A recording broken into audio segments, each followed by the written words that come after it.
نحمده ونصلي على رسول الكريم اما بعد اعوذ باللہ من الشیطان الرجیم بسم اللہ الرحمن الرحیم یا ایھا النبی اذا طلقتم النساء فطلقوهن لعدتهن واحصوا العدة واتقوا الله ربكم لا تخرجوهن من بيوتهن ولا يخرجن الا ان يأتين بفاحشة مبينة وتلك حدود الله ومن يتعد حدود الله فقد ظلم نفسه لا تدري لعل الله يحدث بعد ذلك امرا سبحان ربك رب العزة عما يصفون والسلام على المرسلين والحمد لله رب العالمين۔ محترم سامعین، آج کی اس نشست میں ہم طلاق کے موضوع پر گفتگو کریں گے۔ اللہ رب العزت نے انسانی آبادی میں اضافہ کرنے کے لیے نکاح کا رشتہ لوگوں میں باندھ دیا ہے۔ چنانچہ بعض لوگ یہ سمجھتے ہیں بلکہ اس کا اعلان کرتے ہیں کہ رشتے آسمانوں پر ہوتے ہیں۔ اس بات کو اگر اس حیثیت سے سمجھا جائے کہ اللہ تعالیٰ نے ہماری تقدیر میں یہ رشتے ناطے لکھے ہوتے ہیں پھر تو یہ بات معقول ہے، لیکن اگر کوئی یہ سمجھتا ہے کہ اللہ تعالیٰ میاں بیوی کا رشتہ جو ہے یہ آسمانوں پر بناتا ہے، یہ غلط بات ہے، اس کا کوئی ثبوت نہیں ہے، بلکہ یہ سارے کا سارا معاملہ اللہ تعالیٰ نے انسانی ثوابدید پر چھوڑا ہوا ہے۔ اس امت میں ام المومنین حضرت عائشہ رضی اللہ عنہا اور حضرت ام المومنین حضرت زینب بنت جحش، ان دونوں کو یہ اعزاز حاصل ہے کہ اللہ تعالیٰ نے ان کا رشتہ خود کروایا۔ حضرت عائشہ رضی اللہ عنہ کی تصویر حضرت جبرائیل علیہ السلام کے ذریعے رسول اللہ کو پیش کی گئی، اور حضرت زینب رضی اللہ عنہ کا نکاح تو سورہ احزاب میں واضح طور پر موجود ہے کہ اللہ تعالیٰ فرماتے ہیں کہ ہم نے تمہاری اس سے شادی کروائی، کیونکہ اس سے شادی سے ایک رسم ختم کرنا مقصود تھی۔ عربوں میں یہ رسم تھی کہ جب کوئی کسی بچے کو پالک بنا لیتا یا اپنا بیٹا بنا لیتا، حالانکہ اس کی اپنی سکی اولاد نہیں ہوتی تھی، تو اس کو سکی اولاد کا درجہ دیا جاتا تھا، حقیقی اولاد کا۔ جس طرح حقیقی بیٹے کی بیوی سے انسان شادی نہیں کر سکتا، اسی طرح وہ لوگ اپنے پالک بیٹے کی بیوی سے بھی شادی نہیں کرتے تھے۔ تو اللہ تعالیٰ نے اس رسم کو ختم کرنا تھا، چنانچہ زینب بنت جحش رضی اللہ عنہا کا نکاح اللہ تعالیٰ نے خود اپنی طرف منسوخ کیا قرآن پاک میں، سورہ احزاب پڑھ کر دیکھ لیجیے۔ اس کے علاوہ باقی دنیا میں جتنے بھی رشتے ناطے ہوتے ہیں وہ سب انسانی ثوابدید پر ہوتے ہیں، ورنہ اگر اللہ تعالیٰ نے ہی اس رشتے کو قائم کرنا ہوتا تو پھر یہ رشتہ کبھی ٹوٹنے کا نام نہ لیتا، اس میں طلاق کی نوبت نہ آتی۔ اس میں کوئی شک نہیں کہ رسول اللہ صلی اللہ علیہ وسلم کا معاشرہ ایک ایسا معاشرہ تھا جس کو اللہ تعالیٰ نے ایک دوسرے کے ساتھ محبت و الفت کے ایسے رشتے میں جوڑ دیا تھا جس کی مثال نہ سابقہ امتوں میں ملتی ہے نہ آئندہ ہمیں ملے گی۔ لیکن یہ دور تھوڑا عرصہ قائم رہا، اس دور میں چند ایک واقعات ہوئے جو کہ نہ ہونے کے برابر ہیں، اختلافات پیدا ہوئے لیکن نہ ہونے کے برابر ہیں۔ وہ ہم جس معاشرے میں رہ رہے ہیں، اس معاشرے کی سب سے بڑی خامی یہ ہے کہ ہم ایک دوسرے سے برتری اپنی ثابت کرنا چاہتے ہیں، دوسرے کو نیچا دکھانا چاہتے ہیں، اور دوسروں کو نیچا دکھانے کے لیے اپنے ہر طرح کے وسائل بروئے کار لاتے ہیں، حتیٰ کہ وہ داماد جس کو ہمیں احترام اور عزت سے دیکھنا چاہیے، معمولی سی رنجش کی وجہ سے ہم اس کے ساتھ وہ سلوک کرتے ہیں کہ وہ بیچارہ سر پیٹنا شروع کر دیتا ہے، بجائے اس کے کہ ہم اپنی بچی کو سمجھائیں کہ بیٹا یہ بات درست نہیں ہے، ہم اس میں شوہر میں ہزاروں عیب نکالنا شروع کر دیتے ہیں۔ یہ ہماری زندگی کا بہت بڑا المیہ ہے۔ بہرحال یہ ساری باتیں چونکہ ہم انسان ہیں ہمارے ساتھ چلتی رہیں گی، ہم فرشتے نہیں ہیں۔ ہر انسان میں خوبیاں بھی ہوتی ہیں، خامیاں بھی ہوتی ہیں، لیکن بعض لوگ خوش قسمتی کی وجہ سے اپنی خوبیوں کو خوب کیا کہتے ہیں کیش کرواتے ہیں، اور بعض لوگ اپنی کمزوریوں کی وجہ سے اپنے عیوب پر پردہ نہیں ڈال سکتے، ان کے عیب واضح ہو جاتے ہیں، لوگ ان کو احترام کی نظر سے نہیں دیکھتے۔ قرآن و سنت میں میاں بیوی کے رشتے کو قائم کرنے کے بعد ان میں اختلافات ہونے کا بہت کچھ ثبوت ملتا ہے۔ اللہ کے رسول کے دور میں بھی ایک صحابیہ ایسی تھی جنہوں نے اللہ کے رسول سے فرماتی ہے، یا رسول اللہ، میں اسلام لانے کے بعد کفر کو ناپسند کرتی ہوں، تو میں اپنے شوہر کے ساتھ نہیں جا سکتی۔ تو اللہ کے رسول صلی اللہ علیہ وسلم نے فرمایا، اس نے جو کچھ تمہیں دیا ہے، باغ وغیرہ جو بھی تمہیں حق مہر میں دیا، اس کو واپس کر دو گی؟ اس نے کہا ہاں میں کر دوں گی۔ تو یہ کتنا آسان اور اچھا طریقہ تھا کہ آپ نے جو کچھ شوہر سے لیا ہے اس کو دے کر اپنی جان چھڑا لیں، نہ شوہر کو تنگ کرے نہ خود تنگ ہو۔ اسی طرح اگر مرد جو ہے وہ اپنی بیوی کے ساتھ نہیں گزارا کر سکتا، کو بجائے اس کو تنگ کرنے کے یا اس کو کسی عذاب میں مبتلا کرنے کے اس کو طلاق دے اور اپنی زندگی کو الگ سے گزارنا شروع کر دے۔ اللہ تعالیٰ نے ہماری بڑی آسانیاں رکھی ہیں، لیکن ہم نے اس سیدھے سادے مسئلے کو ایسا الجھا کے رکھ دیا ہے کہ ہمیں اللہ تعالیٰ کی پناہ حاصل کرنا پڑتی ہے۔ اللہ تعالیٰ سے ہم پناہ چاہتے ہیں، یا اللہ ہمیں اس عذاب سے بچا دے، لیکن چونکہ یہ ساری چیزیں ہماری زندگی کا ایک حصہ ہیں تو اللہ تعالیٰ نے اس بارے میں ہمیں چند ہدایات دی ہیں۔ میاں بیوی کے الگ ہونے کے دو طریقے ہیں، یا تو شوہر بیوی کو طلاق دے یا پھر بیوی شوہر سے طلاق کا مطالبہ کرے۔ بیوی جب شوہر سے طلاق کا مطالبہ کرتی ہے تو اس کو خلا کہتے ہیں۔ شوہر جب طلاق دے گا تو اس کو شریعت نے طلاق ہی کہا ہے۔ تو طلاق دینے کے لیے ہمیں چند باتوں کو ملحوظ رکھنا ہوگا۔ سب سے پہلی بات ہے کہ ہم نے طلاق دینی کب ہے۔ اگر آپ بیوی کو طلاق دینا ہی چاہتے ہیں تو کب دینی ہے؟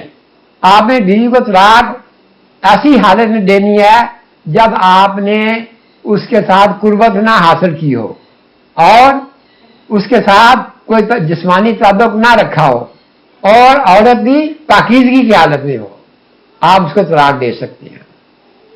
لیکن ہمارے یہاں کیا ہوتا ہے کہ ہم رات کو میاں بیوی رات کو اکٹھے سوتے ہیں اور صبح کسی بات پہ ناراضگی ہو جاتی ہے تو شوہر بیوی سے کہتے ہیں میں نے تمہیں طلاق دے دی۔ کتنا بڑا المیہ ہے کہ ہمیں طلاق دینے کا طریقہ ہی پتہ نہیں، ہمیں طلاق کیسے دینی ہے اور کیوں دینی ہے۔ بہرحال طلاق ہو گئی۔ اب بیوی نے جب لفظ طلاق سنا تو اپنا کپڑے اٹھاتی ہے اور وہ اپنے ماں باپ کا گھر کا رخ کرتی ہے۔ یہ کتنا بڑا غلط طریقہ ہے۔ حالانکہ جب شوہر بیوی کو طلاق دیتا ہے تو اس طلاق کو طلاق رجعی کہا جاتا ہے۔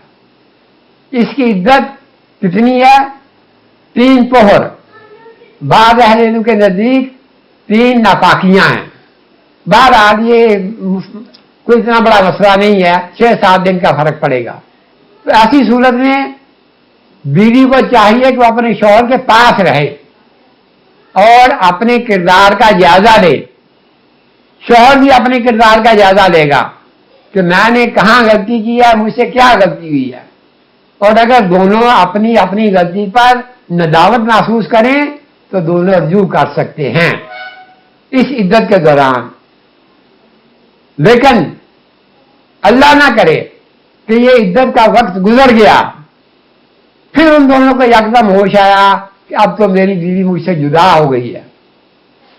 وہ طلاق جو رجی تھی وہ عدت پوری ہونے کے بعد اس طلاق کو کیا کہا جائے گا؟ طلاق بائنہ، یا میاں بیوی جدا ہو چکے ہیں۔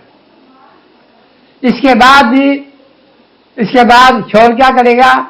2 گواہ بنائے گا کہ میں اپنی بیوی کو طلاق دے چکا ہوں اور اس کو اس کے میکے میں بھیج دے گا۔ لیکن اس کے بعد جب اس نے دیکھا کہ میری بیوی کو تو اب شادی کے پیغام آنے شروع ہو گئے ہیں اور اس کو بھی پرانی یادیں آنا شروع ہو گئی، تو اگر وہ چاہے تو دوبارہ اپنی بیوی کو نکاح کا پیغام دے سکتا ہے۔ اللہ تعالیٰ نے ان دونوں کے اکٹھے ہونے میں کوئی رکاوٹ ڈالنے کا کسی کو اختیار نہیں دیا، تو دونوں دوبارہ نکاح کر سکتے ہیں۔ اللہ نہ کرے زندگی کے کسی موڑ پر میاں بیوی میں پھر اختلاف پڑ گیا، پھر اختلاف ہو گیا، تو پھر بھی اسی پروسیس کے تحت، اسی طریقے کے تحت شوہر اپنی بیوی کو دوبارہ طلاق دے گا، رجعی طلاق ہوگی دوسری بھی، اور وہ عورت اپنے شوہر کے گھر میں قیام کرے گی۔ لیکن اگر دوسری طلاق کی عدت بھی پوری ہو گئی تو پھر آدمی جو ہے، شوہر جو ہے، وہ اپنی بیوی کے خلاف کو دو گواہ بنائے گا کہ میں نے اس کو طلاق دے دی ہے، اور وہ اپنے گھر چلی جائے گی۔ دو طلاقیں ہو گئی۔ اب دو طلاق گزرنے کے بعد پھر ان دونوں کو ایک دوسرے کی محبت جو ہے وہ ابھارتی ہے کہ دونوں اکٹھے ہو جاؤ، تو دونوں اکٹھے ہو سکتے ہیں اسی پروسیس کے تحت۔ لیکن اس کے بعد اگر اس نے طلاق دے دی تو نہ اب وہ بیوی اس کے ساتھ رہے گی، نہ اس گھر میں رہے گی، بلکہ وہ فوراً اس سے الگ ہو جائے گی، اور بیوی اب اس کے لیے حرام ہو چکی ہے۔ اب بیوی اس کے ساتھ نہیں رہ سکتی۔ عدت گزارنے کے بعد بیوی آزاد ہے، وہ جس سے چاہے شادی کرے۔ لیکن ہمارے معاشرے میں بہت ہی غلط رسم چل رہی ہے۔ تیسری طلاق کی عدت پوری ہونے کے بعد شوہر اپنی بیوی کو ساتھ لے کر مولوی صاحب کے پاس جاتا ہے یا کسی آدمی کے پاس جاتا ہے، اور اسے فتویٰ پوچھتا ہے کہ اب یہ میرے لیے کیسے حلال ہو سکتی ہے۔ تو مولوی صاحب اس کو مشورہ دیتے ہیں، اہل علم اس کو مشورہ دیتے ہیں کہ اس کا نکاح دوسرے کسی سے کروا دو، وہ اس کو طلاق دے دے، پھر یہ تمہاری حلال ہو سکتی ہے۔ یہ طریقہ کار بالکل غلط ہے۔ وہ اپنی مرضی سے، عورت اپنی مرضی سے جس کے ساتھ شادی کرے گی اس کے ساتھ زندگی گزارے گی، اور اس کو کسی حال میں بھی اپنے آپ سے الگ نہیں کرے گی، اس کے ہم بستری میں کوئی رکاوٹ نہیں ڈالے گی، اس کو پورا حق دے گی، پوری خود سپردگی اس کے ساتھ سے ملے گی۔ ہاں اللہ نہ کرے ان دونوں میں کسی وقت کوئی ناچاکی ہو جائے اور وہ شوہر طلاق دے دے اپنی مرضی سے، کوئی زبردستی نہیں اسے طلاق دی جا سکتی، تو پھر جو ہے وہ عورت عدت گزارے گی۔ عدت گزارنے کے بعد اگر اس کا پہلا شوہر اس سے نکاح کرنا چاہے تو کر سکتا ہے، لیکن اگر دوسرا شوہر بھی نکاح کرنا چاہے تو پھر اس کو اختیار ہے جس کے ساتھ مرضی اپنی زندگی گزارے، نکاح کرے یا جو کرے۔ اس لحاظ سے ہمیں ان چیزوں کا خیال رکھنا ہوگا، اور جب عورت اپنے شوہر سے طلاق کا مطالبہ کرتی ہے اور اس کا دیا ہوا حق مہر وغیرہ ساری چیز اس کو واپس کر دیتی ہے، تو اس طلاق کی عدت ایک طور ہوگی، 3 طور نہیں ہوگی، ایک طور ہوگی۔